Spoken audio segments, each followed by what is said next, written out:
Cuando trabajamos a escala de productos genéricos, en el coloquio, nos requirió cierto esfuerzo reconocer cuál es el alfa, es decir, el requerimiento de capacidad en horas hombre o horas operario por unidad, porque había una diferencia entre los diferentes ítems. Entonces ahí tomamos un promedio, dijimos que era mejor un promedio ponderado, que era correcto promediar los alfas, pero no los K, es decir, las inversas de los alfas, que serían las velocidades de producción. Hicimos todo ese desarrollo y llegamos a un alfa agregado. Cuando uno traduce las unidades de demanda a unidades equivalentes de operarios por bimestre, por ejemplo, ya la dificultad de plantear un alfa no es tal, digamos, es algo completamente simple. ¿Cuántos operarios o cuánta producción equivalente a un operario bimestre puede producir un operario bimestre?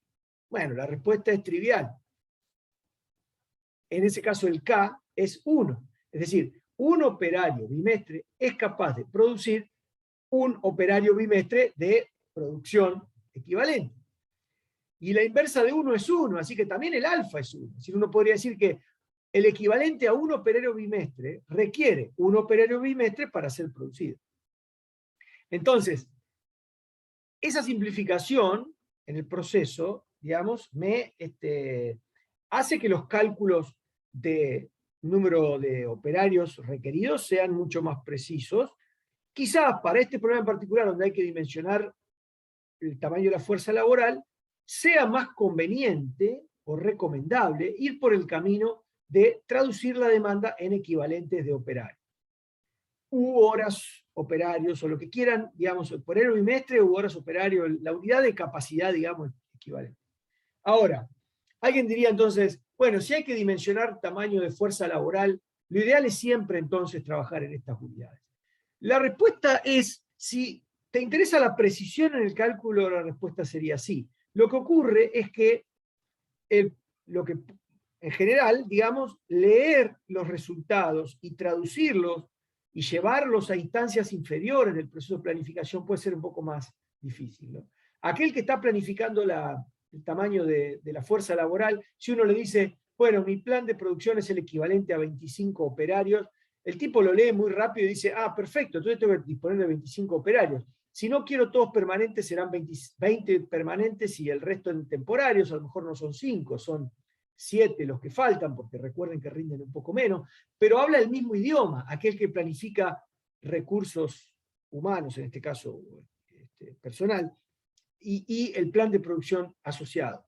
Sin embargo, cuando tengo que traducir ese plan de producción a niveles inferiores y le tengo que decir a aquel que compra materia prima, por ejemplo, telas para los paraguas, no sé, alambre para los paraguas. Le digo, mira, vamos a producir este mes el equivalente a 25 operarios. Y el tipo no me va a mirar con cara, o la tipa no me va a mirar con cara de amigo o amiga, ¿no? O sea, me va a decir, ¿qué me estás diciendo? ¿Qué sé yo cuánto produce 25 operarios, ¿no? Y entonces ahí seguramente va a decir, mira, dame en unidades, decime cuántas unidades genéricas. Yo después veo, ya sé que no son siempre sombrillas, ya sé que no son siempre paraguas estándar, pero todos llevan más o menos una estructura de alambre, todos más o menos llevan tela. Es decir, me puedo planificar un poco mejor. Es decir, depende quién sea el que lee el plan. Y por tanto, la elección de la unidad agregada no está bien ni mal. Simplemente elijan. Si el enunciado les dice, vamos a estar en un examen, para ser pragmáticos, como siempre digo, si ustedes están en un examen, el enunciado probablemente les diga en qué tienen que trabajar. Si no se lo dice, la primera opción es siempre las unidades agregadas, como la suma de las unidades que están ahí, y en otros casos directamente le van a dar ya el perfil de demanda en las unidades que se quieren trabajar. Si están en la vida real, nunca, y digamos en la vida real que sí como profesionales, nunca olviden de estas palabras que les mencionan. Depende del destinatario del plan que ustedes están ejecutando, y donde quieran poner énfasis es la unidad agregada de producción que van a elegir. Lo cierto es que ese ejercicio que hicieron el lunes es una forma de ir confirmando esto de la necesidad de, de hacer un plan agregado de producción cuando la gama de productos que ofrece la empresa es amplia, ¿no? ¿Hasta ahí alguna duda? plan agregado de producción, elección de la unidad agregada, la forma de hacerlo en el coloquio, la forma de hacerlo como modelo de programación matemática, las decisiones que hay que tomar, quiénes son los destinatarios de nuestro plan. ¿Alguna duda ahí? De nuevo, es parte del proceso de aprendizaje esto, y estaría bueno, si a alguno le queda alguna duda, que lo consulte ahora. Nos va a ayudar a seguir afianzando esto. ¿No? Ok. Uno de los destinatarios importantes de ese plan agregado es aquel que planifica la producción a escala de familias. Y ahí aparece la noción de desagregación, ¿no? Es decir, si el plan agregado me manda a producir un total de tantas unidades de paraguas con tantos operarios disponibles, entonces, bueno, ahí se van a definir obviamente dos cuestiones importantes. ¿Cuánto stock voy a preservar o backlog voy a generar? Si sigo la demanda, eso va a tender a cero. Si prefiero producir en forma uniforme o estable, eso va a ser un valor importante. Y por otro lado, ¿cuántos operarios disponer? A la inversa, si sigo la demanda, el cambio en número de operarios va a ser sensible, contrataciones y despidos, y por otro lado, si produzco en forma estable, va a ser menos importante. Obviamente, también se van a definir ahí, pero son cuestiones un poco más secundarias. Las horas extra que uno podría necesitar y el undertime que quizás también podríamos requerir. También, si existiese la posibilidad de subcontratar, etcétera. Esas otras variables que también hace el plan agregado. Una vez que eso está definido, decía yo que uno de los principales destinatarios de este plan agregado que toma los resultados del plan agregado como metas, y por eso de ahí la noción del proceso jerárquico de planeación de la producción, es aquel que descompone esos planes agregados, primero a escala de familia y después a escala de productos individuales. En esos dos problemas en particular que hemos abordado en el coloquio, pero probablemente ustedes vean en las slides algunos modelos matemáticos también asociados a eso, hay dos cuestiones que compiten entre sí. Porque la meta de producción en forma agregada ya está dada por el plan agregado, pero todavía hay cuestiones más detalladas que resolver. Y esas dos cuestiones, que las he mencionado en la clase pasada, no sé si ustedes tienen por ahí a mano los apuntes o si directamente se acuerdan qué es lo que yo mencioné que aparece a la hora de desagregar estas metas de producción y que son cosas que compiten entre sí. A ver si se anima a explicármelo. Si no, lo repito, no hay problema, pero o lo repaso. ¿Sería el trade-off entre el costo de setup y el costo de inventario? Efectivamente, Lucio, muy bien, muchas gracias. Esos dos son los costos que compiten entre sí. Y ahí la idea es una suerte de competencia entre ir a producir todo para ir siguiendo lo mejor posible los perfiles de demanda, o sea, producir todos los ítems o todas las familias durante todos los periodos, que sería de alguna manera distribuir mi meta entre toda la gama de productos, que es algo que en la práctica no se hace nunca. ¿Y por qué no se hace eso? Porque es la forma trivial de hacerlo. Dice, ¿sabes qué? A ver, ¿qué me dijiste? 100 toneladas de producto, muy bien. ¿Cuántos productos tengo? 100. ¿Y todos tienen más o menos la misma demanda? Bueno, vamos a hacer una tonelada de cada uno. ¿Por qué no? Y porque aquel que está en la planta dice, che, este está loco. Tenemos equipos que procesan de a 10 toneladas y me está diciendo que haga una tonelada de cada uno y tengo que andar todo el tiempo limpiando, ¿no? Si son procesos batch, por ejemplo, la producción de pinturas que me ha tocado trabajar. Es decir, hay una noción de que arrancar todas las semanas una lista larga de productos es una locura. Y eso se sintetiza en lo que se denominan costos de setup. Entonces, la idea que tienen los planificadores y que se transmite desde el plan agregado hacia abajo es, mira, esta es mi meta, vos tratá de llegar como puedas, siempre buscando un equilibrio entre lo que significa hacer grandes bachadas o corridas, es decir, pagar poco costo de setup, hacer pocas familias, pocos productos individuales durante algunos periodos, aguantando después con el stock que se genere los periodos que siguen. Por supuesto, si nos vamos de mambo y producimos solo una familia por semana, a lo mejor, hay que hacer demasiado stock porque después, durante 20 semanas, esa familia no se vuelve a hacer. Entonces, quizás ahí nos fuimos demasiado lejos y tuvimos que hacer demasiado stock y a lo mejor estamos yéndonos a un extremo yéndonos a un extremo que no es recomendable. Entonces, ese equilibrio en general, jugarlo o resolverlo, si quieren ustedes, en general yo recomendaría para las instancias de desagregación recurrir también a la programación matemática. Alguna idea de cómo desagregar se puede obtener, como hicimos en el coloquio, a partir de alguna premisa que se plantea en el enunciado. ¿No? En el enunciado, ¿se acuerdan ustedes que en el enunciado del problema de los paraguas decía, el setup no preocupa? Bueno, si el setup no preocupa, entonces ¿qué tengo que preocuparme? Pura y exclusivamente por los costos de inventario. Cuando entro en los costos de inventario me tendría que enfocar en inventariar aquel que más barato me sale. Y ahí estuvimos trabajando un poquito para reconocer cuál es el más barato, para estoquear, ahí fuimos por las sombrillas y trabajamos, y ahí está dando vuelta ese Excel en donde terminamos plasmando un poco esa idea, ¿no? Pero en algún momento vamos a llegar con este propósito a lo que se llaman metas de producción de ítems individuales, ¿no? De ítems de demanda independiente, o sea, ítems que salen al mercado, para los cuales yo planteo metas de producción. Y ese es el último paso dentro del proceso de desagregación. Si quieren verlo un poco más gráfico, retomo la presentación. Tenemos la resolución del plan de la alta gerencia, el plan de juego. Recuerden aquí en este nivel que ustedes ven, en esta zona,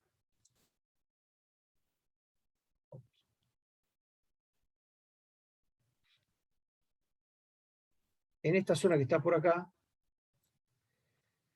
hay una competencia entre el área de producción, compra, finanzas y comercialización. Ese juego se juega en ese nivel y de alguna manera se establece para cada una de estas áreas, comercialización, producción o operaciones y compras, finanzas, ¿eh?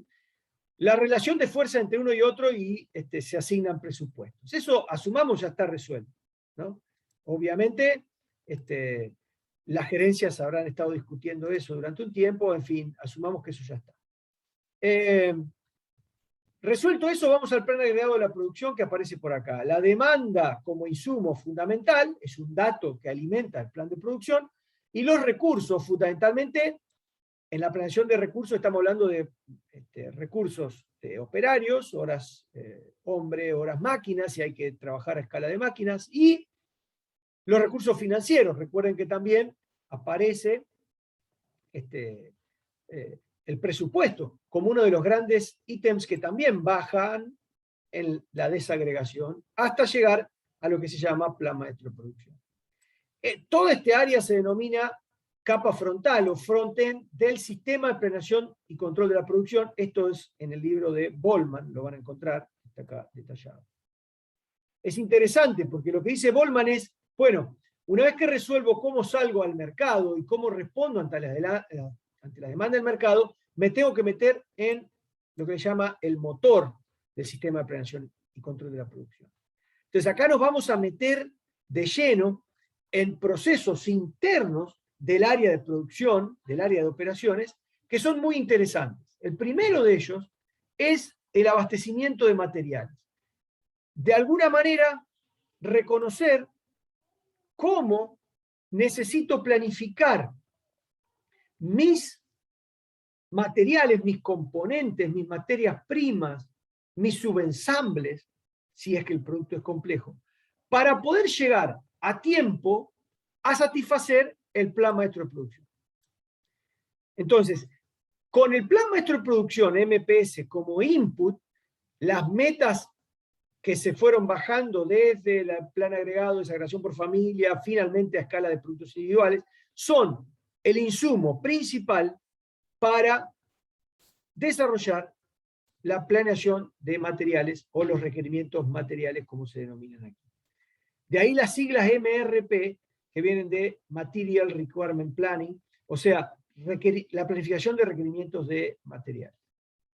Esa es una de las etapas del motor del proceso de planeación y control de la producción, y es lo que vamos a desarrollar en esta unidad. Si ustedes se fijan, hay otros insumos que alimentan al plan de materiales. Los globitos en verde que ustedes ven aquí estado de los inventarios, lista de materiales, rutas de manufactura, que en realidad las rutas de manufactura son más importantes para la planeación de capacidad, no tanto de materiales, pero sobre todo estos dos que aparecen acá,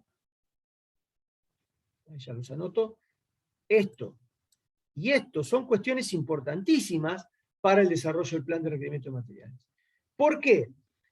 Bueno, pensemos un poco. Si uno tiene, por ejemplo, vamos a ver más adelante un ejemplito de la industria de partes, ¿no? Pero tomemos, por ejemplo, el caso de la pintura que yo estaba compartiendo con ustedes. Cuando uno prepara una bachada, un lote, en general los procesos de preparación de pintura son procesos de producción flow shop por lotes. En casos más de plantas más chicas, quizás son shop por lotes, es decir, que hay procesos de, por un lado, procesos de molienda y preparación de colorantes, por otro lado, procesos de producción de bases, por otro lado, procesos de mezcla, es decir, hay como áreas distintas. Pero más allá de eso, lo que yo digo es que si uno no tiene la fórmula con la cual se preparan las pinturas, difícilmente pueda yo prepararme con los componentes que se necesitan para poder elaborar. Entonces, a eso se le llama lista de materiales, también llamada matriz BOM. Ya voy a decir por qué. Esto habitualmente también se denomina BOM. Esto viene de Bill of Materials. Es muy difundida, por eso también las presento en inglés, porque la van a ver muchísimo en su vida profesional. La lista o matriz de materiales es un insumo importantísimo, porque si yo no tengo forma de reconocer cómo se constituye mi producto final, no tengo forma tampoco de saber cuánto componente necesito para poder elaborarlo. Por otro lado, aparecen los inventarios. Claro, ¿por qué necesito el estado de los inventarios para poder gestionar los componentes? Porque teniendo el listado de los inventarios puedo saber cuándo voy a necesitar de hacer alguna reposición o reabastecimiento de esos componentes. Porque quizás el volumen de inventarios o stock de algún componente es lo suficientemente alto como para desentenderme del proceso de reaprovisionamiento por un tiempo. Entonces, la idea es, tengo que armar este plan de producción, o sea, tengo que llevar a la práctica, ejecutar este plan de producción, este plan maestro de producción. ¿Cuándo va a ser el momento en el cual necesite reaprovisionarme de telas para hacer los paraguas, de dióxido de titanio para hacer la pintura, de carbonato de calcio para hacer la pintura, de resinas, de colorantes? ¿Qué tipo de colorantes? ¿Necesito comprar todo? ¿O me alcanza con comprar colorante rojo y azul? Porque en definitiva con eso tengo ya la producción que voy a hacer de pinturas de color. Ese tipo de decisiones, imagínense ustedes lo que significa, simplemente metiéndose en el problema de las pinturas, cuando hay una diversidad muy grande de colores, lo que significa eso. Y aún produciendo pintura blanca, hay diferentes tipos de resinas, diferentes composiciones, diferentes calidades del dióxido de titanio, que es en general la tinta blanca, o el que da, digamos, el color blanco, intensidad del color blanco en las pinturas. El carbonato de calcio también es uno de las bases importantes de pintura. Pero a ver, no me meto, que le llaman habitualmente, vienen en slurries, o sea, vienen en suspensión, en líquidos en suspensión. Pero más allá de eso, no metamos ese detalle. La diversidad de componentes que requiere un producto, por más simple que parezca, es muy, muy grande. O sea, estas bills of materials son realmente muy extensas en muchísimas industrias. No solo en producción de bienes, también de servicios. Recuerden que los servicios habitualmente requieren el acompañamiento de algún producto, y ese producto tiene, obviamente, una lista de materiales bastante compleja. A todo esto se suma también la gestión del tiempo. Y sobre ese punto en particular quiero detenerme. ¿Por qué? Porque uno podría decir, bueno, hay que hacer pintura blanca. ¿Cuántos litros? Bueno, 10.000 litros en esta semana o en este día. Muy bien, 10.000 litros de pintura blanca requieren entonces de, supongamos que es un látex, tantos kilos o toneladas de carbonato, tantos litros de agua, tantos litros de resina, tantos litros de... Muy bien. ¿Cuándo necesitas aprovisionar eso? Bueno, la resina no tenemos inventario, pero del dióxido de titanio está quedando poco. ¿Cuándo tenemos que pedir? Bueno, ahí tenemos opciones. ¿De qué dependerá el momento en el cual hay que pedir el reaprovisionamiento de, por ejemplo, en este caso, el dióxido de titanio? ¿A alguien se le ocurre qué cosa entra en juego ahí que ya la hemos mencionado?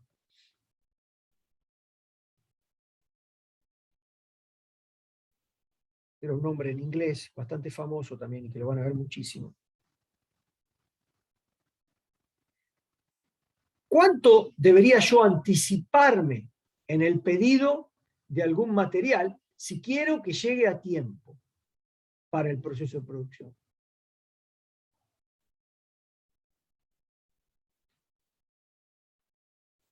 ¿No? ¿Nadie recuerda el término que usábamos para eso? Ok. El término que usamos es lead time. Ese lead time o tiempo de entrega de una orden es fundamental.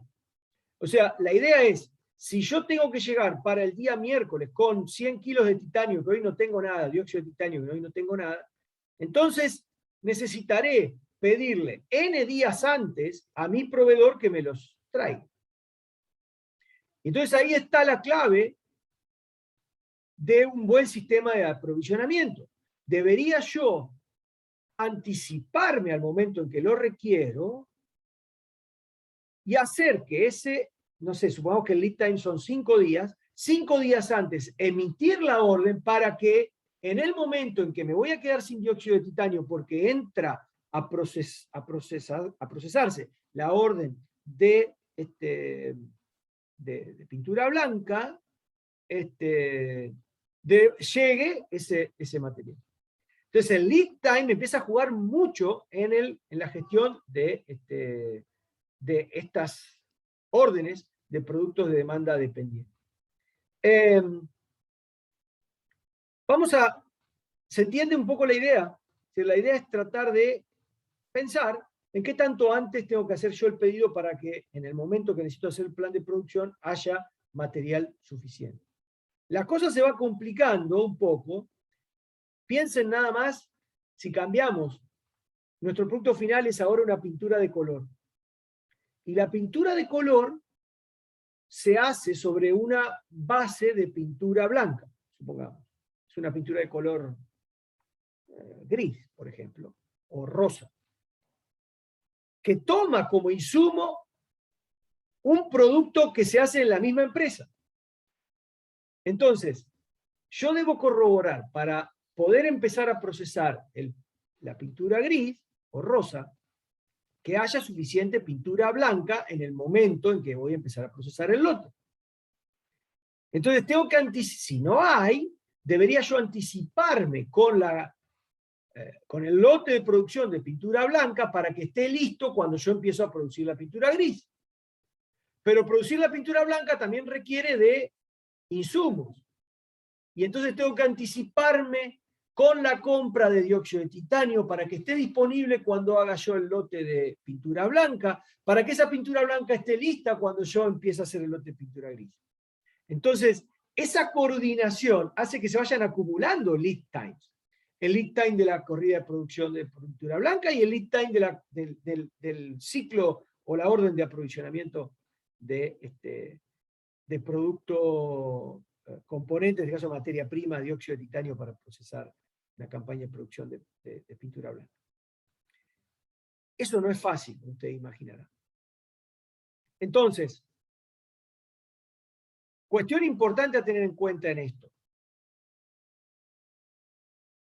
El momento en que yo requiero de esa pintura blanca depende de mi decisión de cuándo producir.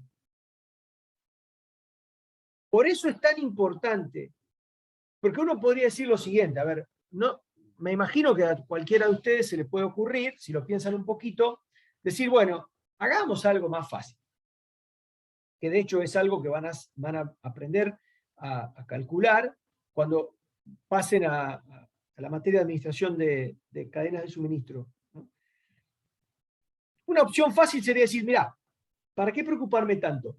Pongo dióxido de titanio en un stock y cuando veo que el nivel de stock va cayendo por debajo de un determinado valor que ya es para mí de riesgo, pido material para reaprovisionar. ¿Se entiende? O sea, en lugar de andar pensando cuál es el plan de producción, miro el nivel de stock de dióxido de titanio y cuando cae por debajo de determinado nivel, pido una nueva orden. Cosa de que nunca me quede sin. ¿Es posible, digamos, es factible hacer eso? ¿Cómo lo ven?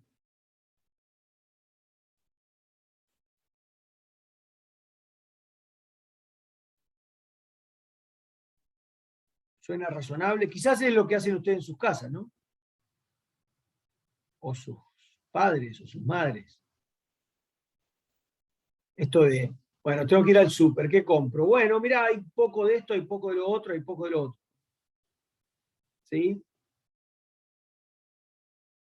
Van y se reprovisionan por un nivel que se llama nivel de punto de reorden. En el caso del supermercado sería una cosa medio implícita. ¿Qué dificultades podría presentar eso? Yo creo que es factible, básicamente respondo a las preguntas que le hice. Es posible, obviamente uno puede gestionar los productos componentes, digamos, materia prima de esa manera. Podría ser, pero sería ineficiente. ¿Por qué sería ineficiente?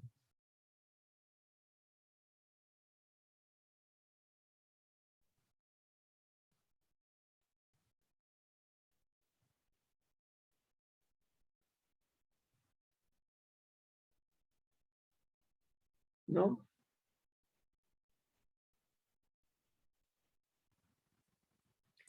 ¿Por los costos? Bueno, ¿los costos de qué tipo? De tenerlos en el inventario. Ah, bueno, eso me gusta más. Muy bien. Sí, los costos de un inventario. ¿Y por qué habría costos de tenerlos en el inventario? O sea, ¿por qué podrían ser demasiado grandes los costos de tenerlos en inventario?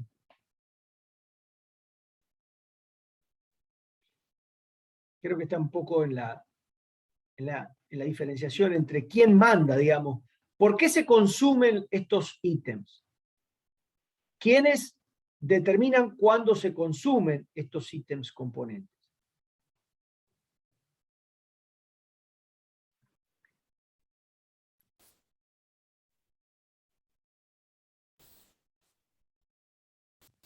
Básicamente el plan maestro de producción. O sea, ¿cuándo se van a consumir los componentes? Es una decisión del propio sistema de planeación. Es decir, en función de cuál sea el plan de producción, van a ser los consumos. Entonces, podría darse el caso, lo vamos a ver un poquito más adelante ilustrado, podría darse el caso que, por ejemplo, haciendo la relación con las compras en el supermercado.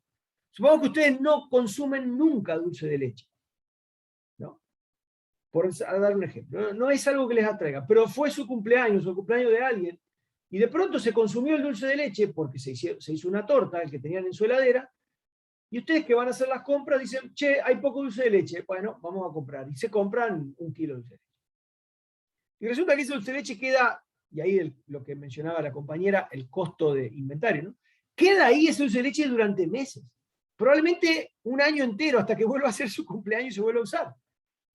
Entonces, la historia es, cuando estoy hablando de ítems componentes que se requieren para satisfacer un plan de producción, y por eso se denominan ítems de demanda dependiente, no conviene utilizar herramientas o lógicas de gestión, de reaprovisionamiento, de producción o de inventarios que son diseñadas o que han sido diseñadas para productos de demanda independiente. Es decir, que ustedes reaprovisionen su stock a partir de un punto de reorden como el que les mencioné, cuando no saben cuál va a ser la demanda, está muy bien. O sea, es razonable. Uno se aprovisiona, llega a un nivel de stock suficiente como para poder ponerse a cubierto de lo que pueda llegar a ocurrir en el futuro. Sin embargo, cuando lo que ustedes requieren de esos ítems depende de un plan de producción, mejor ajusten los reaprovisionamientos al plan de producción. Si la torta se va a hacer de acá a un año, ¿para qué comprar dulce de leche mañana? Mejor esperemos 2 días antes del nuevo cumpleaños para comprar dulce de leche que haga falta en el momento del cumpleaños. ¿Se entiende? Vamos a avanzar un poquito en eso.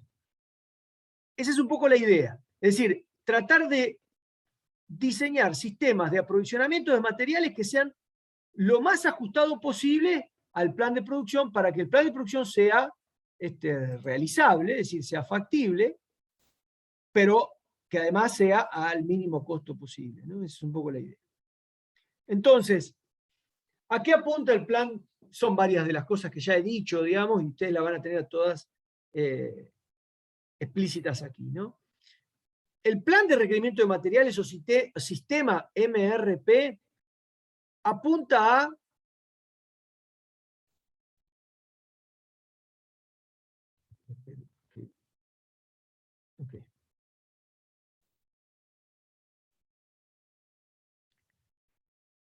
apunta a asegurar la disponibilidad de materias primas, intermediarios, partes, componentes en las cantidades apropiadas en cada periodo del horizonte. O sea, uno busca abastecer con las cantidades apropiadas de materias primas, intermediarios, partes, componentes. Todos estos, acuérdense, uno los podría resumir en ítems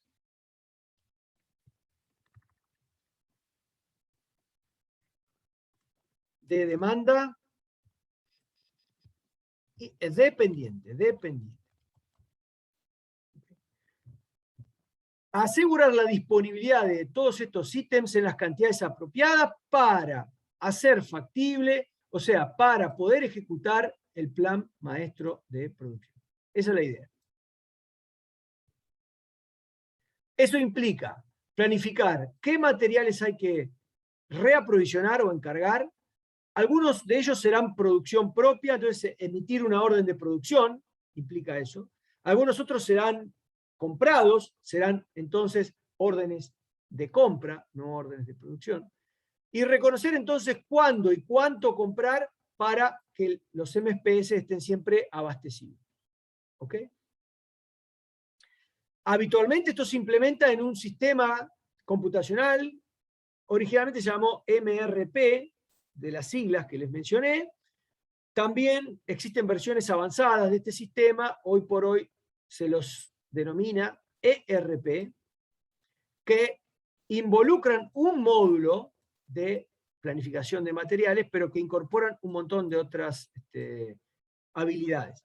El E viene de Enterprise y la R de Resource. O sea, los sistemas M, no sé si alguno ha escuchado hablar de SAP. ¿Alguno escuchó hablar de SAP? De este software. Hay propagandas de SAP, digamos, no sé, por ejemplo, en la Fórmula 1, creo que los Mercedes tienen propaganda de SAP. Es una empresa alemana que ha desarrollado un ERP, que es el ERP más difundido entre las industrias hoy por hoy. ¿De dónde viene E? Entonces le decía, perdón, la R de acá de Resource. O sea, originalmente empezó siendo un MRP porque se denominaba planeación de requerimientos de materiales. Después se amplió el concepto y hoy por hoy ya lo vamos a ver también un poco más en detalle, pero es la planeación ya no de requerimientos, sino de recursos, o sea, se amplía un poco el alcance de la herramienta y de la empresa, no de materiales nada más, o sea, de la empresa en general. Los ERP son capaces de gestionar facturación, órdenes de compra, órdenes de venta, órdenes de producción, volúmenes de requerimiento de materiales, o sea, dentro de su batería de módulos está el módulo de planeación de materiales, pero también está el módulo de planeación de capacidad. Es decir, de capacidad implica máquinas, recursos dentro de la organización, y eso terminó resultando en un monstruo, un software muy grande y muy caro, que, por cierto, que muchas empresas hoy por hoy ya disponen, ¿no?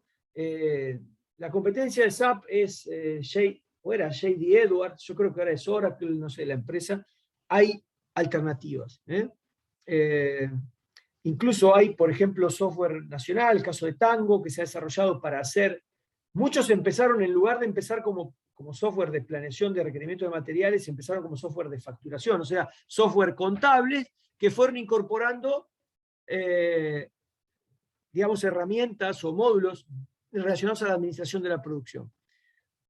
Pero los más efectivos son los otros, porque sin duda como concepción, la planificación efectiva en el tiempo de los requerimientos de materiales hace que lo demás, que es la planificación de órdenes de venta, la planificación de facturación, etcétera, de recursos financieros, contables, sea mucho más ingenieril, digamos, ¿no? Mucho más sistemática, cuando uno concibe desde la proyección de requerimientos de materiales todo el resto. Es bastante evidente que las herramientas que se han pensado desde esa perspectiva han sido mucho más exitosas y más robustas a la hora de ser implementadas.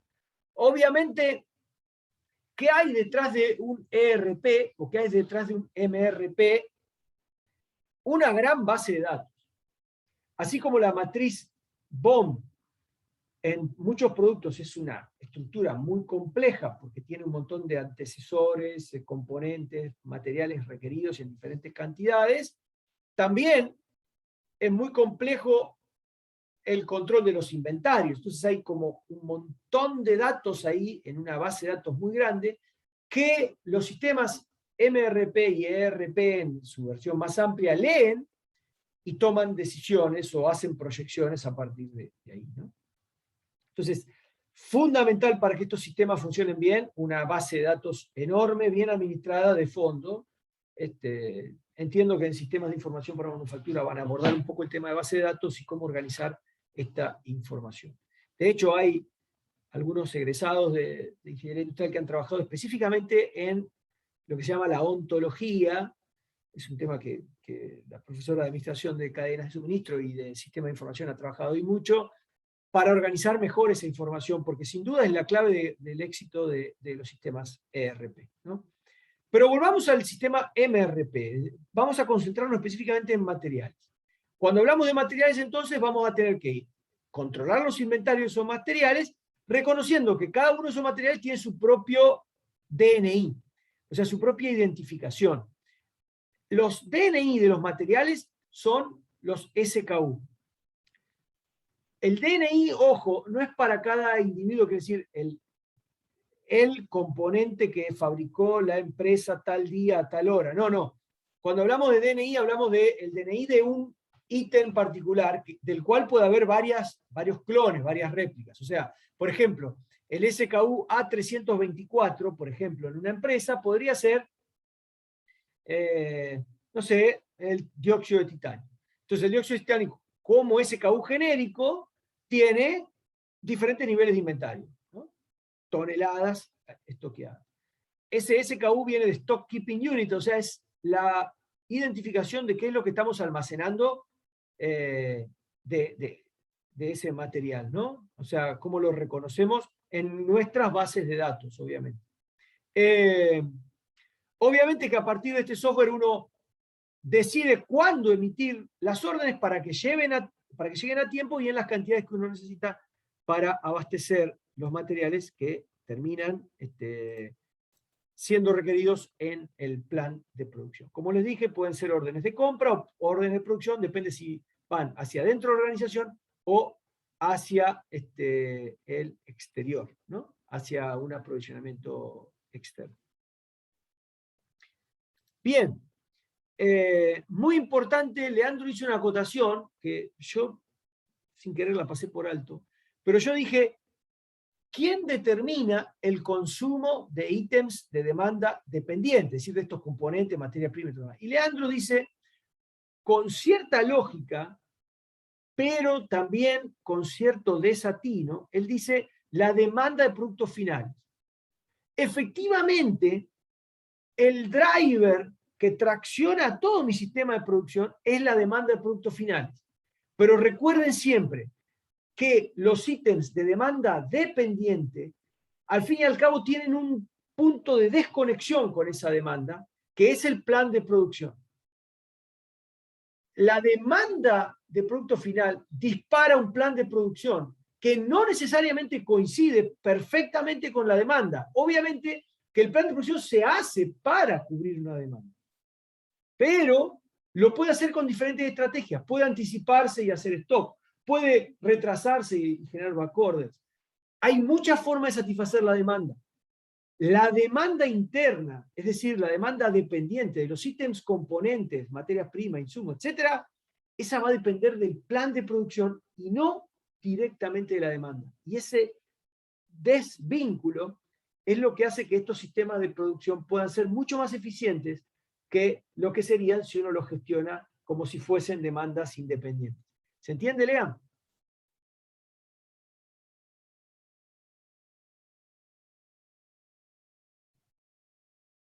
Bien, perfecto. Vamos a poner un ejemplito como para que no sea tan aburrido. Miren, aquí hay un producto de demanda dependiente, bueno, o varios productos de demanda dependiente, y un producto de demanda independiente. El producto de demanda independiente es el que está aquí arriba. Palas para, en este caso, barrer la nieve, ¿no? De países en donde, o de lugares en donde nieva, no es el caso de Santa Fe, pero es un producto con demanda muy estacional, obviamente, con lo cual ahí el plan agregado de producción tiene mucho sentido. Esta empresa no se puede dedicar exclusivamente a hacer pala de nieve porque evidentemente durante gran parte del año no va a hacer nada. O si se dedica a hacerlo, estoqueará mucho durante una parte del año y después venderá en los tiempos en donde se utiliza. Porque nadie va a comprar, ningún cliente va a comprar pala de nieve en verano, ¿no? Pero bueno, más allá de eso, independientemente de eso, supongamos que ya está todo resuelto y yo tengo el plan de producción de palas de nieve. Así que yo ya sé cómo voy a producir en cada mes o semana. El tema es cómo tengo que abastecer mis componentes. Y entonces ahí aparece toda la estructura de lo que llamamos ítems o productos de demanda dependiente. Y fíjense cómo se descompone. Bueno, aparece primeramente un conjunto, o sea, algo que tiene un nivel intermedio, no un nivel de ítem final. Es un subensamble que se llama conjunto mando superior. La manija. Lo que pasa es que esa manija se descompone a su vez en el cilindro, que es donde se agarra, se llama acá asa, ¿no? El asa superior. Después aparece clavos. ¿Por qué necesito estos dos clavos? Bueno, porque estos dos clavos van clavados aquí. Vamos a poner acá. Un clavo va ahí, el otro clavo va acá.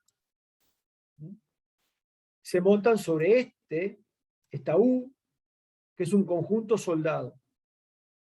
Y ese conjunto soldado, fíjense, tiene dos componentes así.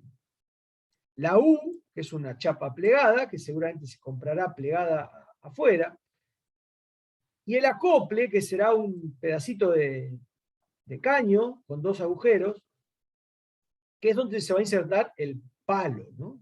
Que se acá llama mango de madera. Entonces, fíjense cómo algo tan simple como esto tiene primer nivel. Habitualmente a este código de nivel a este nivel se llama código de nivel 0, es decir, el del ítem final. Este otro nivel donde tengo algún subensamble, este otro nivel donde tengo otro subensamble del subensamble, y finalmente los ítems finales, que serían, bueno, los componentes, no ítem final, los componentes de menor nivel. En un árbol, si esto se lo asocia a un árbol, obviamente un árbol invertido, este sería el tronco y de acá van ramificándose, las hojas serían, ¿no? Del árbol. Esos ítems hoja, en este caso, son de nivel 3. Nivel 0, nivel 1, nivel 2, nivel 3. Ahora fíjense cómo eso se ensambla con el palo, con un conector que conecta el mango de o sea, el palo, digamos, con la parte de abajo, digamos, con la cuchara. Y acá aparece la cuchara, que también es un subensamble, porque se descompone en el cuerpo de la cuchara, que es de aluminio, la cuchilla, que es de acero, que va en la punta, acá en esta zona, que es para que no se desgaste, porque si fuese todo aluminio, cada vez que uno lo pasa por arriba del asfalto, se gasta y dura muy poco, por eso se le pone una cuchilla de acero, que da más resistencia en la punta. Y finalmente 6 remaches. Hasta ese nivel de detalle llegamos. Los 6 remaches que van acá. 1, 2, 3, 4, 5, 6. Ahora, para ensamblar este subensamble de cuchara con esta parte que es la que comunica el palo con la cuchara, hay 4 remaches que son los que van acá. 1, 2, 3, 4. Y 4 clavos. ¿Para qué se necesitan 4 clavos en este nivel?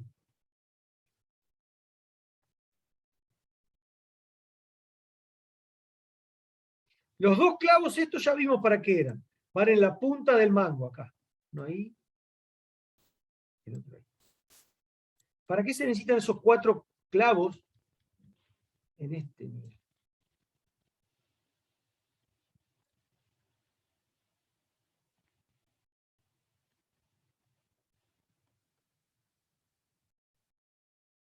¿No? ¿Para sujetar la pala al mango? Efectivamente, o sea, van acá, 2 y acá 2. Fíjense, estos 2 agujeritos que están acá, que son los que están acá, ahí se clavan seguramente uno ahí y el otro ahí. Y estos 2 que están acá, ahí y ahí. Y por eso son 4. Los remaches, que son estos con color verde, van acá, acá, acá y acá. Bueno, eso es todo lo que implica. No parece un producto tan sofisticado, pero fíjense cómo la estructura, la matriz Bond de este único producto es bastante compleja. Y de hecho, imagínense si esta empresa fabricase más variantes de esta pala u otros productos, digamos, ¿no? ¿Qué sé yo? No sé, escobas. Entonces ahí es en esencia la principal dificultad que se plantea a la hora de administrar los componentes. Fíjense, veamos una complejidad que aparece aquí, que no es menor. Estos remaches, que son 4, son los mismos que aparecen acá. Fíjense el SKU, este es el SKU, 14127, 14127. Estamos hablando del mismo tipo de material, remaches. Esos remaches se requieren de 2 instancias distintas. Entonces, cuando se está armando todo el ensamble, necesitan 4. Cuando se está armando este subensamble, se necesitan 6. Y son 2 momentos distintos en el tiempo, o pueden serlo. Porque a lo mejor cuando yo mando a hacer el subensamble, es antes, pongamos algún día antes, 2, 3, antes, del momento en que ensamblo todo. Entonces, depende de cuántos subensambles haga, va a ser multiplicado por 6 la demanda de remaches. Y depende de cuántas palas arme, va a ser por 4 el número de remaches que requiera. Entonces, estas 2 demandas que están un poco desfasadas en el tiempo también tienen su dificultad al ser administradas. Vamos a hacer un ejemplo que les va a quedar más claro todo esto. ¿Se entiende a dónde vamos yendo? Digamos, administrar todo esto puede llegar a ser más complejo de lo que uno a priori podría intuir. Sobre todo si el objetivo es administrarlo bien en el tiempo. Uno podría buscar formas simplificatorias, digamos, ¿no? Decir, bueno, a ver, ¿cuántos son los remaches en total? 6 más 4, 10. ¿Y cuántos son los clavos? 4 más 2, 6. Muy bien, ¿cuántas palas vamos a hacer? Y vamos a hacer 100. Bueno, listo, compremos 1000 remaches y 600 clavos. Listo. ¿Cuándo? Y bueno, las 100 palas esas las vamos a hacer en el transcurso de la semana. ¿Y no hay stock de clavos? Sí, ya tenemos algunos clavos. ¿Cuánto? Y hay 500. Ah, entonces capaz que no hace falta tan pronto. Ese es un poco el objetivo. Tratar de reconocer el momento preciso en que se demanda. Entonces vamos a ver. Veamos el ejemplo de lo que significa la matriz BOM de este producto. Bueno, como ustedes podrán ver, la matriz BOM es una suerte de matriz que ilustra cuántas unidades de cada uno de los componentes se requieren por cada unidad de producto ancestro. Entonces, estos que están acá son los ancestros. Estos que están acá son los descendentes o descendientes. Vamos a poner acá.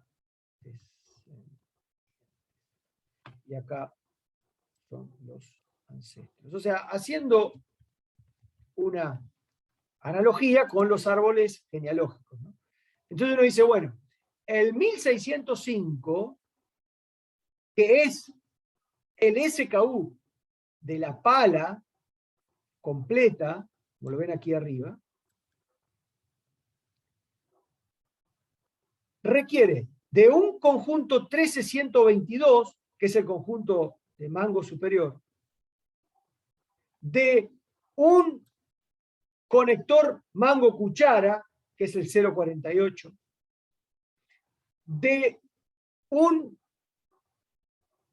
como se ve acá, mango de madera, que es el que aparece en el código 118, aunque acá tengo cierta confusión. A mí me parece que esto no está bien. A ver, déjenme ver. Sí, el mango de madera sería el palo, perdón. Sí, efectivamente, de un palo de esos, de 4 clavos de acero, que son los 2 que se clavan en el palo, abajo y arriba, de 4 remaches, que son los que se remachan contra el conjunto de la pala, de la parte de abajo, y, como bien dice aquí, de un ensamble de cuchara, es decir, de la parte del subensamble de abajo. Pero a su vez, el 13122, que sería el conjunto mango superior, se descompone en los 2 clavitos de acero que tienen que clavar el cilindro donde se agarra la cuchara, el cilindro ese en sí mismo, que se llama asa superior, el 457, y un conjunto soldado que es la U esa con el cañito, ¿no?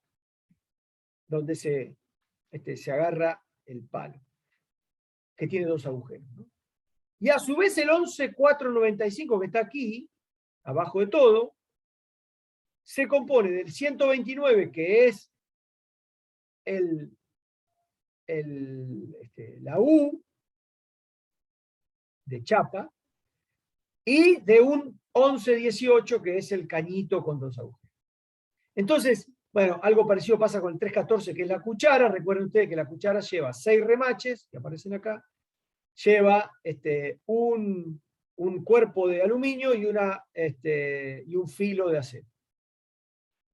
Ahora, fíjense cómo aparecen las complicaciones estas, ¿no?, que habíamos hablado. Un mismo ítem requerido por 2 ancestros distintos. Clavos y remaches, en este caso. Como situaciones complicantes. Una columna con 2 números en sus filas. Y bueno, eso hay que administrarlo bien. De nuevo, esta es la matriz BOM. Van a aprender ustedes a hacerla, seguramente en el coloquio, en sus guías de problemas, no se preocupen por eso. Pero la idea es reconocer la estructura del material en gráficas o matrices como estas.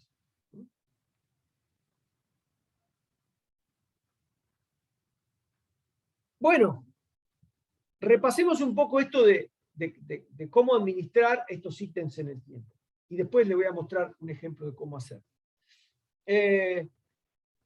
Como les dije, todos los productos finales que salen al mercado se generan a partir de una demanda independiente, sus planes de producción. ¿Está bien? Y como tales, la administración de sus inventarios, suele recurrir a estas lógicas de reaprovisionamiento cuando el punto de pedido se alcanza, es decir, cuando el stock es demasiado bajo para lo que puede llegar a venir. Sin embargo, la producción y aprovisionamiento de estos ítems componentes es de demanda dependiente, o sea, debería planificarse a partir de reconocer que su demanda es dependiente. ¿Dependiente de qué? Dependiente del plan de producción, o sea, no es directamente relacionada, o no está directamente relacionada a la demanda, sino a través del plan de producción. Un poco la respuesta que le he dado a Leandro y que de alguna manera refuerzo en esta slide. En consecuencia, hay que tener cuidado, porque los requerimientos no son traducciones directas del plan, de la demanda, o sea, múltiplos directos de la demanda. Están filtradas, están alteradas por la decisión de cuándo y cuánto producir. ¿Qué influye además? Lo que mencioné, el desfasaje temporal. Es decir, nosotros necesitamos anticiparnos con el abastecimiento de estos materiales para que lleguen a tiempo. ¿Qué otra cosa influye también? Y por eso es que no se traduce directamente la demanda en la demanda de ítem final en demanda de componentes, los lotes, la conformación de lotes. O sea, uno dice, la demanda es de 10 unidades. Bueno, vamos a hacer un lote de 1000, ya que estamos para no pagar costo de setup. Y resulta que cuando uno manda a producir 1000, necesita componentes para producir 1000 unidades, no 10. Entonces es muy engañoso. Supongamos, uno dice, bueno, la demanda de automóviles en esta fábrica es de 10 unidades en este mes. Muy bien. 10 por 4, vamos a poner por 5, si está la rueda de auxilio, hay que comprar 500 neumáticos. Pero la empresa, en lugar de atender la demanda de 10, dijo, no, vamos a alargar una campaña de producción de 100, así nos queda stock para los... Bueno, entonces quiere decir que en lugar de las 50 neumáticos que pensábamos, necesitamos 500 neumáticos. Y el tipo que hizo la planificación en función de creer que la demanda de automóviles regía la demanda de neumáticos, la pifió feo, ¿no? Entonces, la conformación de lotes distorsiona muchísimo el perfil de demanda. Lo vamos a ver en un ejemplo, quédense tranquilos de eso. Y la otra cosa que influye y mucho y que distorsiona la forma en que se pide es la consolidación de pedidos. ¿Por qué? Como les mencioné el caso de los remaches. Un remache se pide en una determinada cantidad para ensamblar el producto final en un determinado momento. Pero a lo mejor, en ese mismo momento, en ese mismo día, existe una demanda de remaches para ensamblar subcomponentes que se requieren para ensamblar productos finales más adelante. Y esas dos demandas coinciden. Y si ustedes se ponen a pensar, esas dos demandas no vienen del mismo lugar. Una de ellas viene de la producción de palas del propio periodo. La otra viene de la producción de palas de un periodo posterior, que dispara la producción de cucharas del propio periodo y por lo tanto de consumo de remache. Y pueden ser muy distintas entre sí. A lo mejor hoy se están produciendo 100 palas y solo 10 cucharas, porque mañana se van a producir solo 10 palas. Entonces, la demanda de remache va a ser 100 por 4 más 10 por 6. Serían 460. Pongamos el caso inverso, en el cual hoy la producción de palas es de 10 nada más, pero se están haciendo 100 cucharas porque mañana se van a ensamblar 100 palas.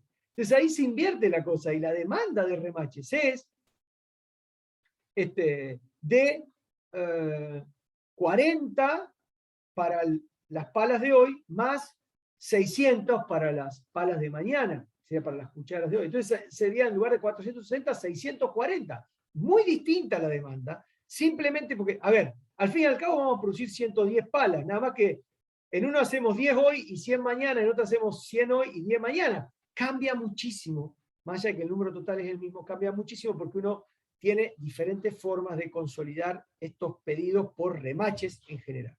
Entonces, cuando un producto es descendiente, un ítem componente descendiente de varios ancestros, hay dificultad en, obviamente, manejar en un solo pedido todo el volumen de demanda de este componente.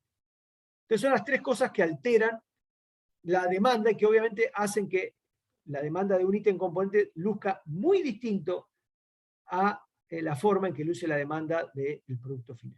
¿Se entiende?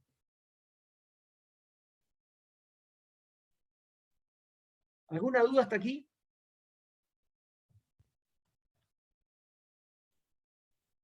¿No?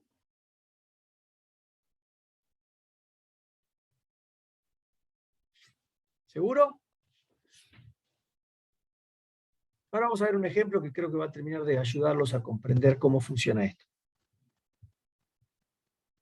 Han quedado todos.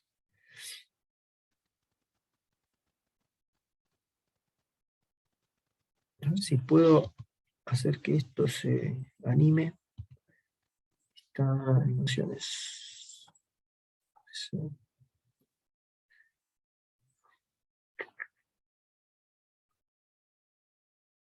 Vamos a hacer lo mismo acá.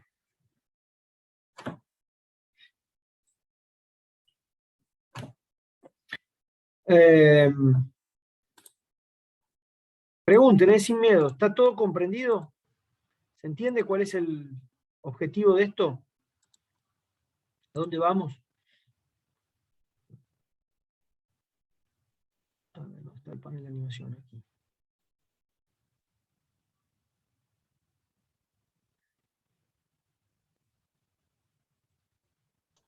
Por ahora creo que sí, profe. Ok, Entiendo, profe. ok, muy bien. Mejor así entonces.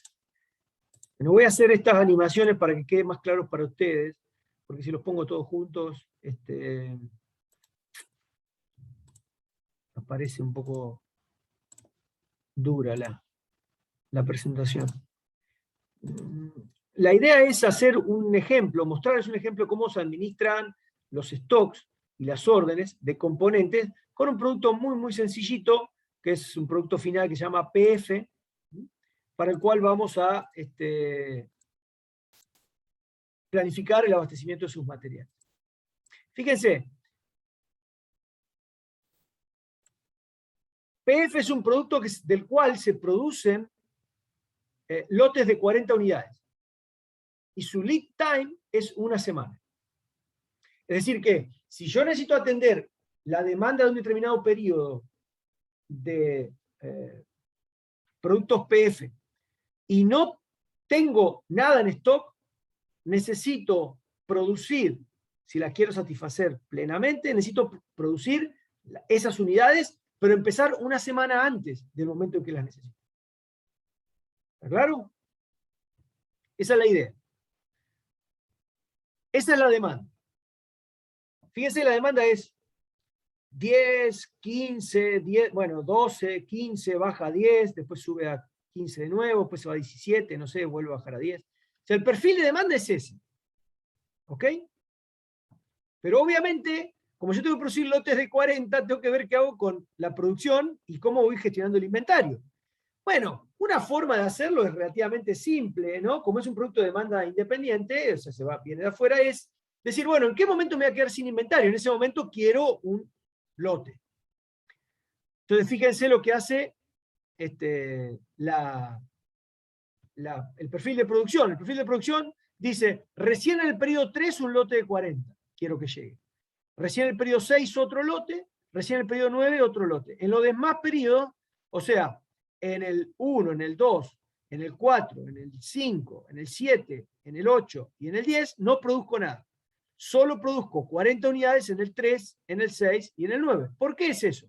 Porque si miran los stocks, el tipo arrancó con 30 unidades en stock, a tiempo cero. La primera demanda de 12 le bajó a 18 el stock, la segunda demanda de 15 se lo bajó a 3, y entonces él ya se dio cuenta que en el próximo periodo, si no producía nada, se quedaba así. Entonces produjo. O sea, de alguna manera mandó a producir o quiere producir en el que aparezca la producción. A estos momentos acá, ustedes ven aquí arriba, se le llama recepción de órdenes. RO. En este caso, como son órdenes planeadas, se van a llamar ROP. Recepción de órdenes planeadas. Entonces, estas órdenes planeadas llegan en el periodo justo en el cual, si no llegasen, me quedaría sin. Por eso se satisface la demanda y queda algo en stock. Ese stock se va consumiendo, pic, pic, pic. Hasta el momento donde dice, che, si no vuelvo a recibir, me quedo sin stock. Pido una más. Y recibo esa. Entonces, lo que ustedes están viendo aquí, fíjense que si ustedes comparan el perfil de producción con el perfil de demanda, son bastante distintos. Este es el perfil de demanda y este es el perfil de producción. Nada que ver. ¿Cuál es el efecto que ustedes están viendo ahí? ¿Qué es lo que ha distorsionado nuestro perfil de producción respecto del perfil de demanda? Recuerden que yo les dije que había 3 efectos. ¿Qué es lo que hace que ahora la cosa se vea así rala, digamos? O sea, que en algunos periodos vaya y en otros no. Producción.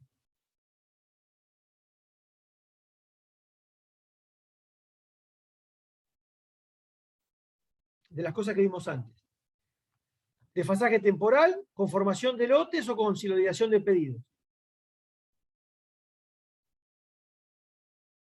¿Qué es lo que hace que esto que es suave termine siendo una cosa bruta? 40, nada, nada, nada. 40, nada, nada, nada. 40, nada. ¿Qué es 40?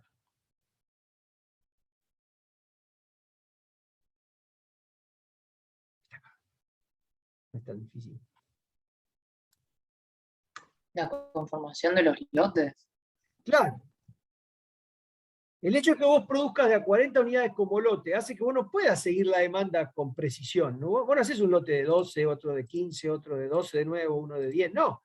Vos haces los lotes de a 40 unidades. Entonces, y lo haces solo cuando te falta. Entonces, el tema de la conformación de lotes distorsiona el perfil. Lo que era un perfil relativamente estable con oscilaciones pasó a ser un perfil punzante, digamos.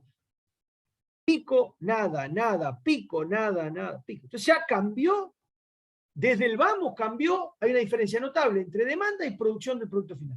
Notable ya es la diferencia de perfil. Pero veamos cómo impacta en los descendientes, porque este es el momento en que tiene que llegar. 40 unidades del producto PF tienen que llegar, estar disponibles en el periodo 9. ¿Cuándo hay que empezar a producirlas?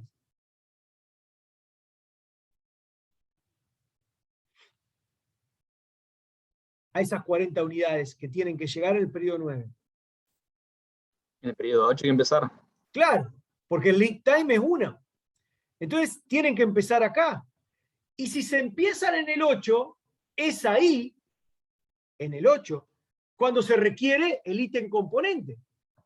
Entonces, cuando uno avanza un ítem más adelante, veamos el ítem A, perdón, ese es el inventario, ¿no? Veamos el ítem A. Fíjense, el ítem A es un ítem que es requerido por el producto final, se requieren 2 unidades.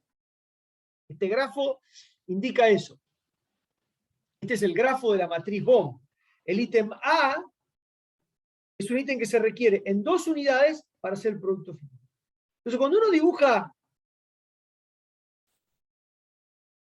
este es el perfil de este. Ok, acá me parece que están intercambiados los órdenes. Acá. Ok, no sé por qué se me desordenaron las slides. Aquí debería poner. Voy de nuevo. El ítem A es un ítem que se requiere en 2 unidades. El perfil de producción y el tamaño de lotes es de 100 unidades. Si ustedes se fijan, el perfil de producción de P, recuerden ustedes, era 0040, 0040, 0040, 0. Ese es el perfil de producción de producto final PF. ¿Cuándo se requiere el ítem A y en cuántas unidades? Como bien me dijeron, depende de cuándo empiece a producirse el PF. Porque cuando yo empiece a producir el PF, es el momento en el que voy a requerir de los componentes. Entonces, como recién me marcaban, es correcto, el momento en el que yo voy a requerir de los componentes es una semana antes del momento en que necesite arribar con el producto final. Entonces, el producto final, por ejemplo, el último lote, necesito 40 en el periodo 9. Necesitaré el doble de A, porque recuerden, aquí está en el grafo que por cada producto final necesito 2 de A, necesitaré el doble, es decir, 80 un periodo antes, en el 8. Lo mismo aquí. Si necesito un lote de 40 de producto final que arribe terminado en el periodo 6, un periodo antes, en el 5, tendré que tener disponible 80 unidades de A, para que con esas 80 unidades de A yo pueda empezar a producir las 40 y una semana después estén listas. ¿Se entiende? Y acá aparece el efecto del desfasaje temporal en la demanda. Lo que eran 3 picos en el 3, en el 6 y en el 9, ahora son 3 picos para el ítem A, en el 2, en el 5 y en el 8. Pero ahora, el efecto del desfasaje temporal se suma al efecto de los tamaños de lote. ¿Por qué? Porque los tamaños de lote son de 100, no de 80. Entonces yo no voy a producir A justo cuando se requiere. Lo voy a producir solo en el 2 y solo en el 8. ¿Por qué? Porque el inventario era de 60, que es la línea de puntos redonditos, ¿no? Entonces, como era de 60, en el periodo 1 no se requiere, no se consume nada. En el periodo 2, como tengo 60, no me alcanza con esas 60. Entonces tengo que mandar a producir 100. Y recibo 100 de A en el periodo 2. Se consumen 80, me sobran, como tenía 60, mando a producir 100, son 160. Como cuando se consumen las 80 que son necesarias para producir el producto PF, me sobran 80. Resulta que con esas 80 me alcanza para el segundo lote. Entonces no mando a pedir de A en el 5, a pesar de que se consumen, porque ya las tengo en stock. Y bajo el stock a 0. ¿Hasta qué momento? Hasta el momento en que se vuelven a requerir, y entonces mando a producir 100, como se consumen 80, su stock sube a 20. ¿Se dan cuenta? ¿Me siguieron hasta ahí? O sea que al efecto del desfasaje temporal, al efecto de los tamaños del lote del producto final, se le impacta el desfasaje temporal. El efecto del desfasaje temporal ahora se le impacta el tamaño del lote de A.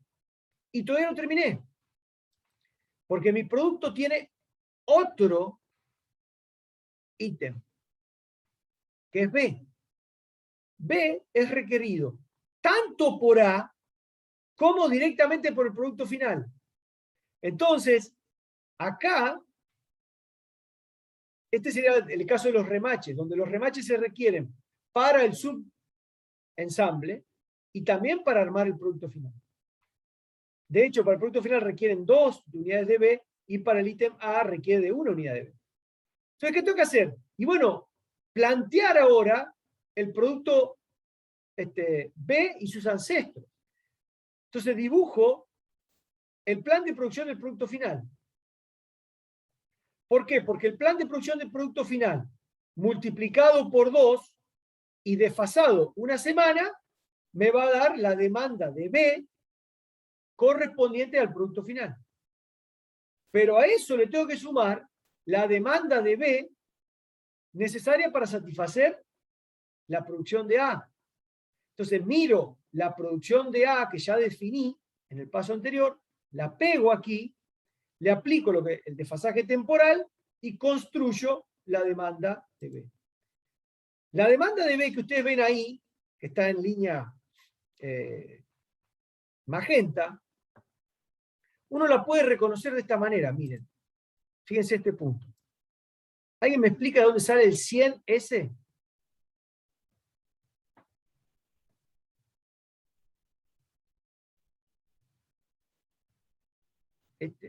¿Y por qué?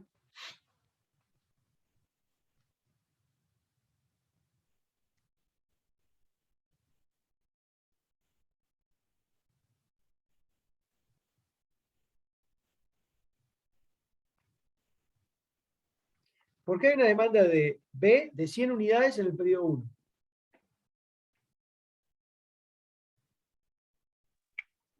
Por lo que se va a usar en 2 y en 3. Bueno, en 3 no. En 2 sí.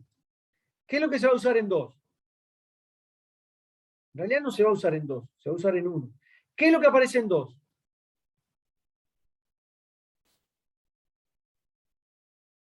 ¿A qué corresponde esta línea verde aquí? a la producción de A. Muy bien. En 2 tengo una recepción de una orden planeada del ítem A por 100 unidades. Si en el periodo 2 voy a recibir 100 unidades de A, como su lead time es una semana antes tengo que empezar con la producción de A. Cuando empiezo con la producción de A, consumo las unidades de B que lleva a hacer esa unidad de A. Y por este vínculo uno ve que por cada unidad de A necesita una de B. Entonces, en el momento en que empiece a hacer A, 100 unidades, necesitaré 100 unidades de B. Y por eso la demanda que aparece en el periodo. ¿Sí?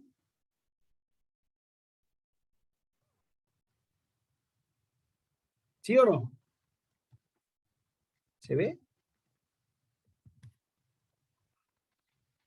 La pregunta obvia es ahora, ¿por qué la demanda dependiente, recuerden siempre, de B en el periodo 2 es 80? Porque en el periodo 3 hay que hacer PF. Correcto, porque el periodo 3, el producto final, tiene, más que hay que hacer, hay que recibir 40 unidades de PF. ¿Y por qué es 80 si las unidades de PF que hay que recibir en este periodo son 40?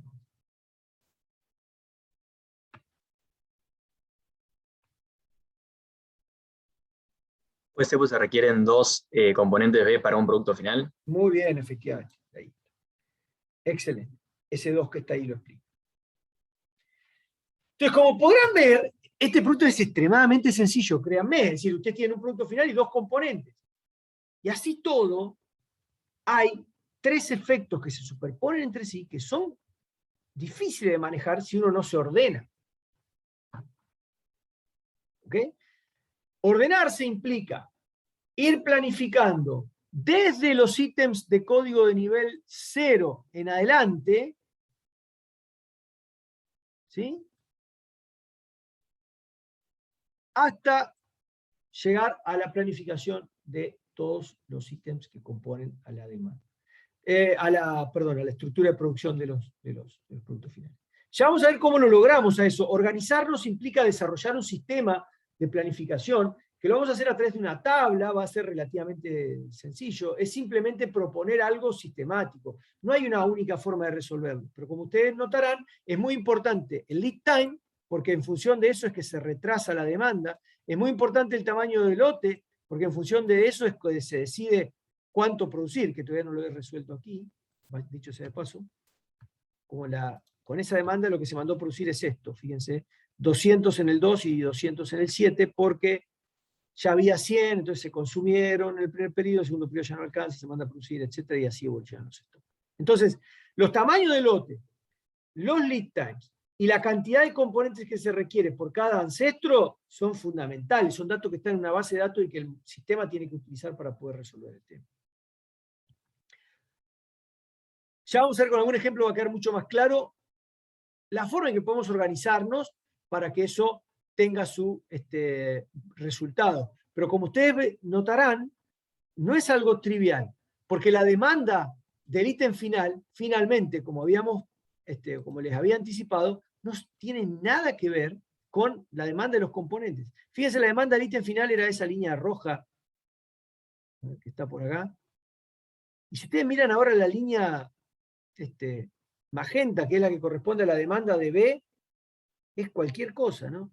En algún periodo hay 100, en otro hay 80, en otro no hay nada, después vuelve a 80, después no hay nada, después vuelve a 100, después 80. O sea, se compone incluso la demanda de B, se compone de 2 líneas de ancestro, y por lo tanto aparece el tercer efecto, el efecto de la superposición o de la consolidación de pedidos que vienen de diferentes ancestros.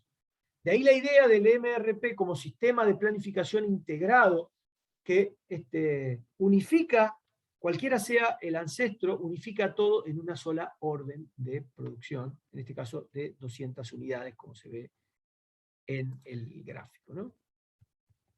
Bueno, vamos a volver un poco con esta idea entonces de comparar la gestión de demanda dependiente con la gestión de demanda independiente. Fíjense, acá hay un ejemplo claro.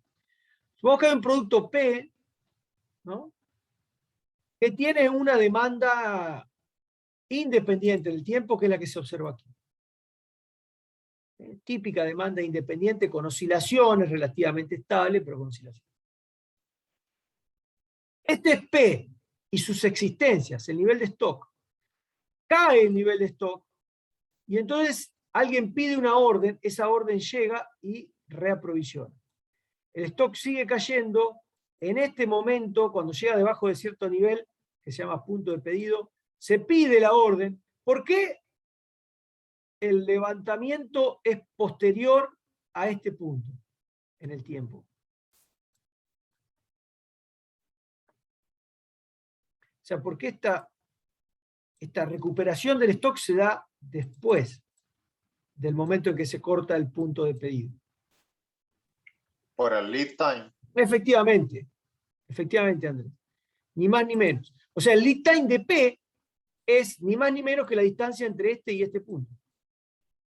Lo van a ver más detalle en cadena de suministro, pero la idea es esa, es que se pida lo suficientemente antes para que, demorando lo que demora, cuando llegue se reaprovisione y yo esté a salvo. Eso es correcto para un ítem de demanda independiente. Ahora, fíjense que H, que es un componente de P, ustedes se preguntarán, ¿cuál es su perfil de demanda? Su perfil de demanda es punzante, así como vimos en el ejemplo. ¿Cuándo se demanda H? Y en el momento en que se emite la orden de pedido de P. O sea, alguien dice, che, hay poco P, emitamos una orden. Esto se le llama emisión de orden. En lugar de ROP, se le llama EOP, emisión de orden planeado. Emitamos una orden. Cuando esa orden se emite, que es algo instantáneo, no toma nada de tiempo, sobre todo si hay sistemas informáticos, no es que va un chaki a llevar la orden a un lugar de la planta, es simplemente la orden electrónica entra en el área y inmediatamente aparece una necesidad de hacer H, o de tener H, porque si no tengo H no puedo hacer P. Entonces aparece una demanda de H. Señores, necesito producir H. Muy bien. P, perdón. ¿Cuánto necesitamos? Necesitamos esta cantidad de H para poder armar.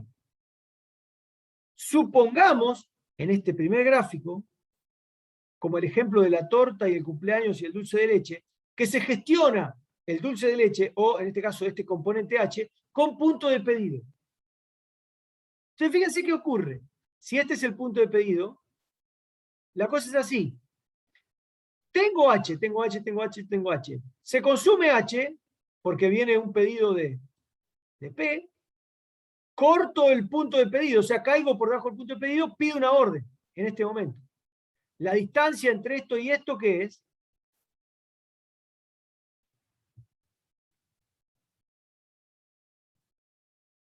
Si lo escucharon a Andrés, básicamente podrían también... El lead time. Claro, nada más que el lead time de H. Que puede ser distinto al de P, ¿está bien? No tienen por qué ser iguales. Es el momento que pasa entre que yo emito la orden, le voy a dibujar con otro color a la emisión de esa orden. ¿Por qué acá emití otra orden de H?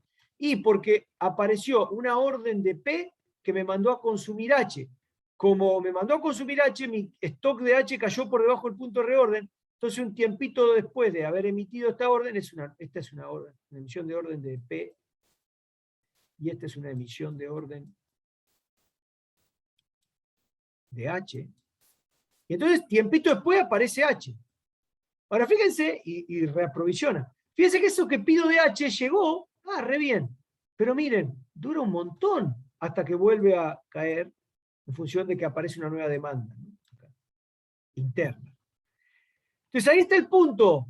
Uno dice, bueno, si me manejo con puntos de reorden, para los ítems de demanda dependiente, estoy siendo muy ineficiente. Y ahí donde retomo lo que decía la compañera, se gasta mucho en stock, efectivamente. Innecesariamente. Miren abajo la solución que se plantea, que es ni más ni menos que la solución del sistema MRP. La solución del sistema MRP es, si vos sabés cuándo vas a producir, que es acá, entonces pedí el reaprovisionamiento un poquito antes para que llegue justo en el momento que lo necesitas e inmediatamente se consuma.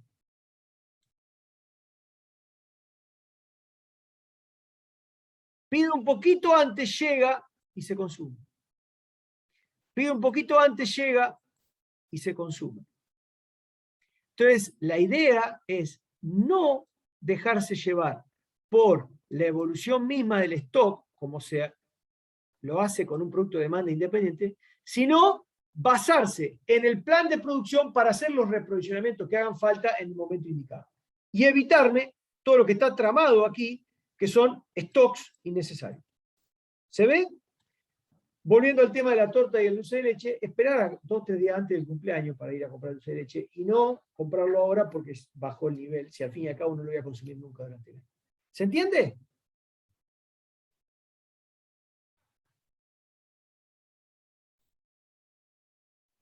¿Sí? Sí, profe. Bien. Entonces ese es el punto, es diseñar un sistema que pueda hacer ese efecto. El efecto de ordenar lo necesario, atendiendo obviamente a las políticas de tamaño de lote, atendiendo al lead time y atendiendo a los planes de producción de los ancestros, de forma tal de no excederme innecesariamente en costos de inventario. Entonces ese sistema se llama MRP, lo vamos a implementar fácil, digamos, de una forma sencilla, con tablas en Excel. ¿Está bien? No más que eso.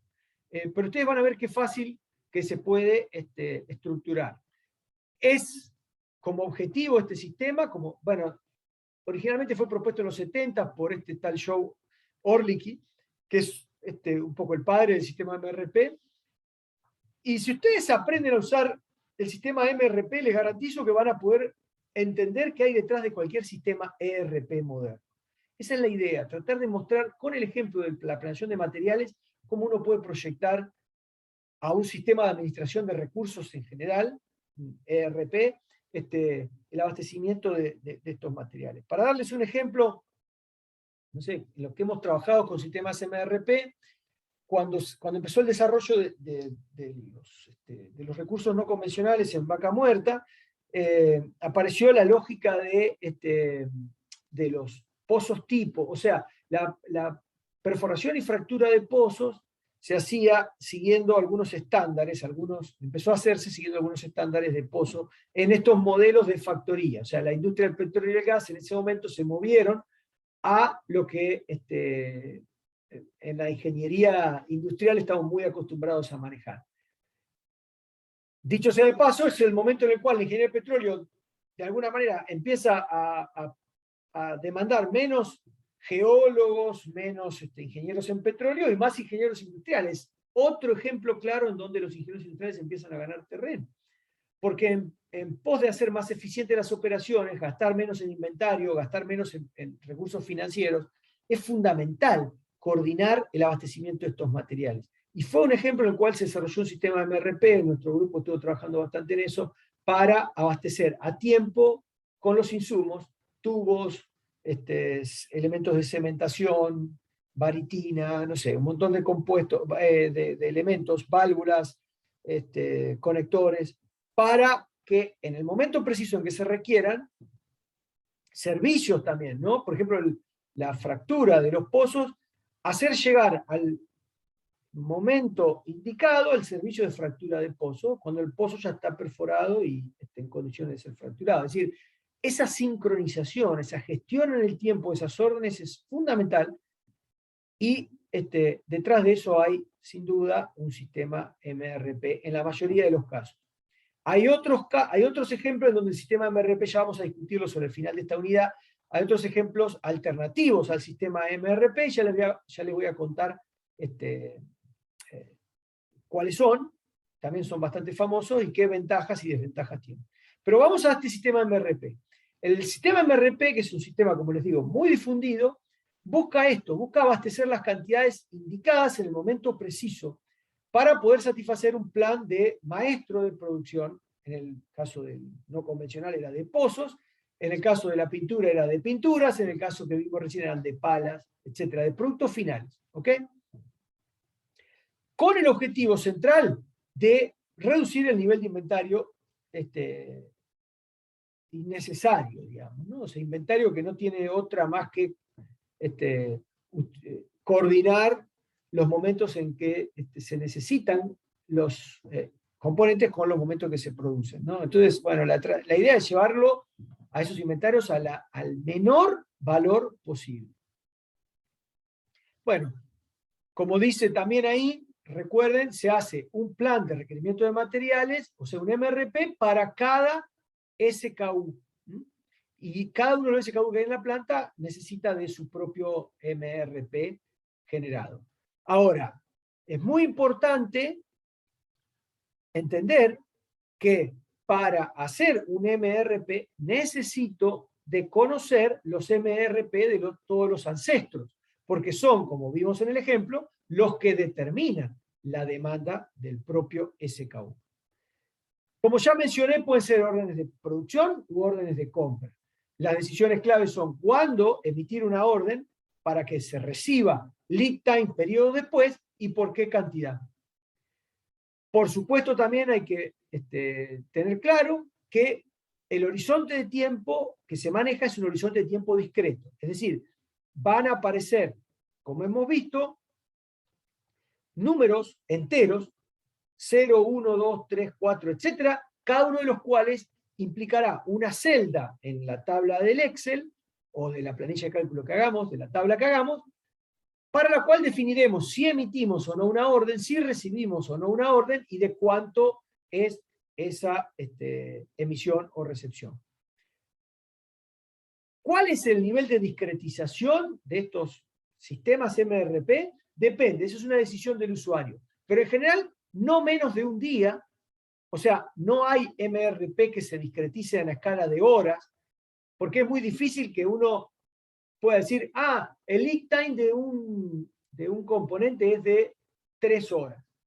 En general, los lead times siempre son de días, es decir, la diferencia entre el momento en que se emite y se recibe una orden son de días, o en algunos casos, incluso con discretización más gruesa, semanas. Entonces, bueno, generalmente se pueden abarcar de 6 a 24 semanas, y en principio podríamos nosotros asumir que se trabaja o a nivel de días o a nivel de semanas. Mientras más fina sea la discretización, si dividamos los periodos de tiempo en periodos más chiquitos, por ejemplo en días, obviamente que el MRP va a ser más preciso. Va a decir con más precisión, va a decir, emita una orden el miércoles para recibirla el martes de la semana siguiente. O emita una orden el sábado para recibirla el jueves. Entonces, es como que la precisión es mayor. Si uno discretiza a nivel de semana, le podrá decir, emita en la semana 1 para recibirlo en la semana 2. Emita en la semana 2 para recibirlo en la semana 3, etc. En el primer caso, el lead time puede ser 5, 4, 7 días. En el segundo caso puede ser 1 semana, o 0 semanas, o 2 semanas. Entonces aparece ahí un poco la dificultad de que si la discretización es muy gruesa, el nivel de precisión es bajo.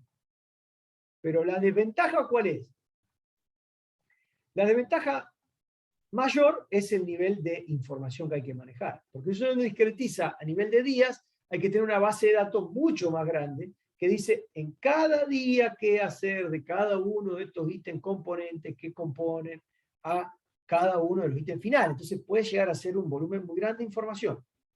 En la práctica, la realidad es que ya los sistemas computacionales son lo suficiente, y las bases de datos son suficientemente robustas como para poder trabajar con comodidad a escala de días.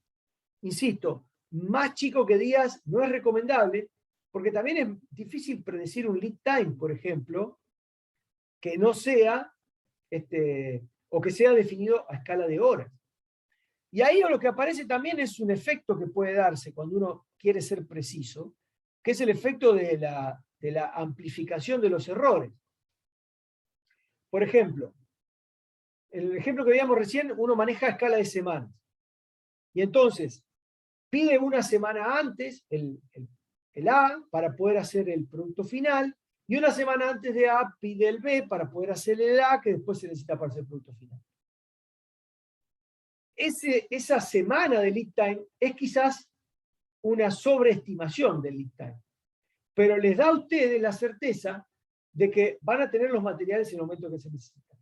Si uno tuviese esa misma información de lead time a escala de horas, pero no con tanta precisión, entonces el tipo haría, por ejemplo, un pedido, supongamos, 14 horas antes de A para poder llegar a tiempo para hacer el producto final PF. Y antes de A, 18 horas, un pedido de B para poder hacer el A que se necesita para el producto final. Ahora, ¿qué tal si no son 14, sino que son, no sé, 17 las horas que tardan? Y entonces voy a llegar tarde. ¿Y qué tal si el B, en lugar de ser 18, es una, no sé, se toma 24? Peor, porque no voy a llegar ni siquiera a tener el B que se necesita para hacer las A, que para después se necesita para hacer las PF. Entonces ahí aparece una concatenación de errores que puede llegar a efectos muy malos. Entonces, agregar, o sea, no discretizar tan fino, puede llegar a ser una buena estrategia para absorber muchos de los errores en el cálculo de los lead times, y eso es muy importante. Por eso es que, si bien uno puede ser más preciso mientras más finito se pone en el cálculo de los MRP en términos de la discretización del tiempo, no conviene ser tan granular, tan fino, porque pueden llegar a tenerse efectos contraproducentes, como la acumulación de errores en los cálculos de estos lead times, en ese caso en horas. Por lo tanto, mi recomendación es días o semanas, no moverse mucho de ahí. ¿Se entendió?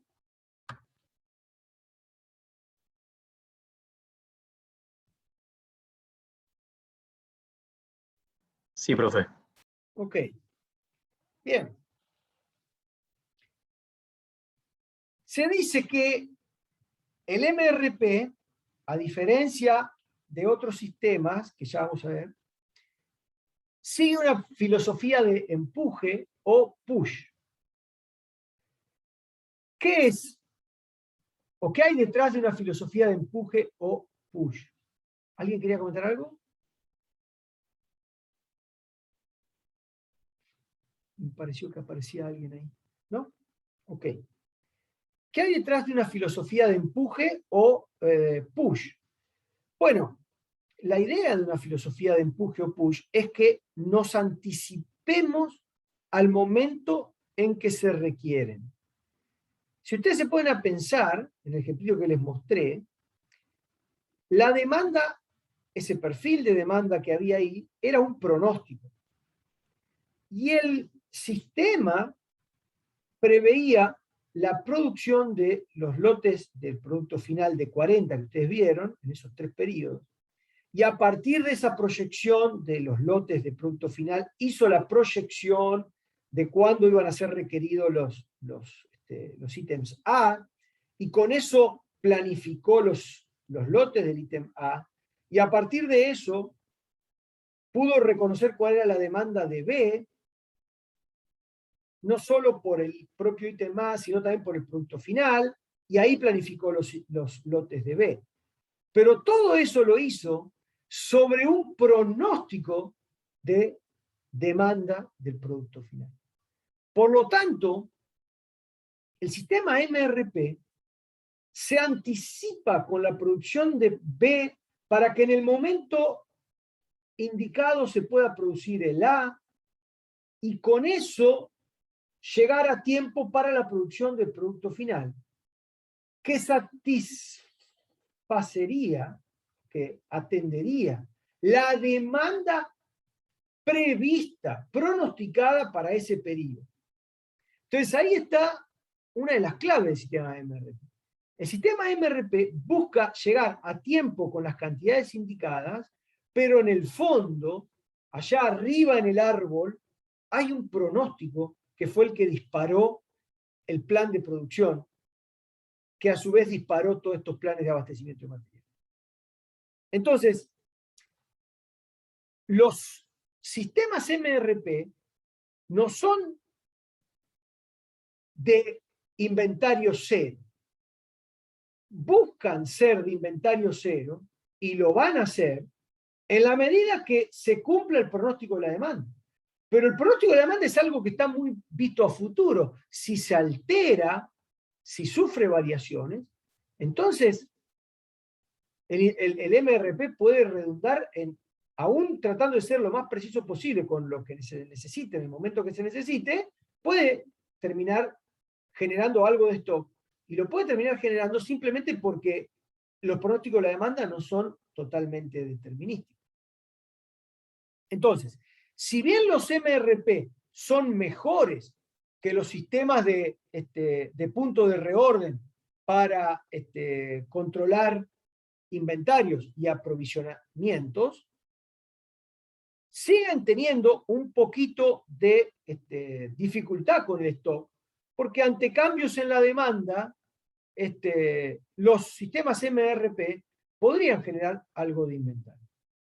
Entonces, por eso se lo denomina de empuje, porque en verdad se propone la producción de los componentes empujando al sistema para que llegue en el momento indicado con los materiales elaborados según un pronóstico de la demanda.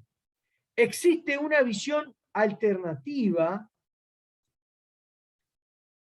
Bueno, de alguna manera la filosofía impone emitir órdenes, como dice aquí, a partir de proyecciones o pronóstico de la demanda.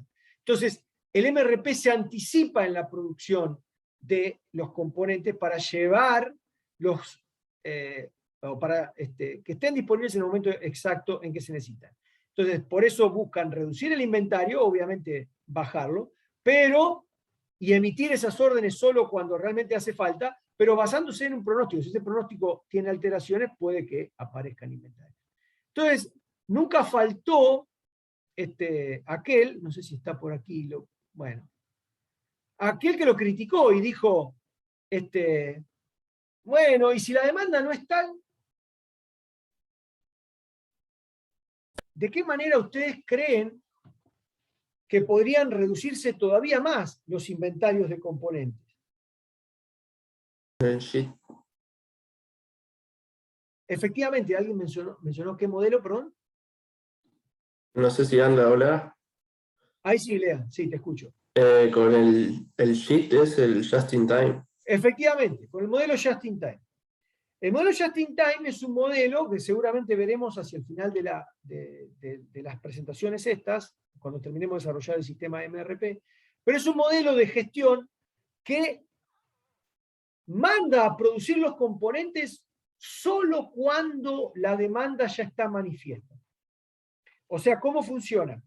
Básicamente, y en pocas palabras, cuando alguien manda a producir un ítem de producto final, empieza la producción con lo que haya, poquito de stock que haya ahí, dando vuelta de los componentes, y el resto se manda a producir. Cuando se manda a producir el componente A, empieza a producirse algo de A con algo de stock que haya de B, pero inmediatamente se manda a producir el resto de los B que se necesitan. Entonces la idea es no producir ni A ni B antes de que la demanda del producto final esté manifiesta. Claro, el stock va a ser cero o muy parecido a cero, va a ser mucho más eficiente en términos de inventario. Pero ¿cuál es la dificultad?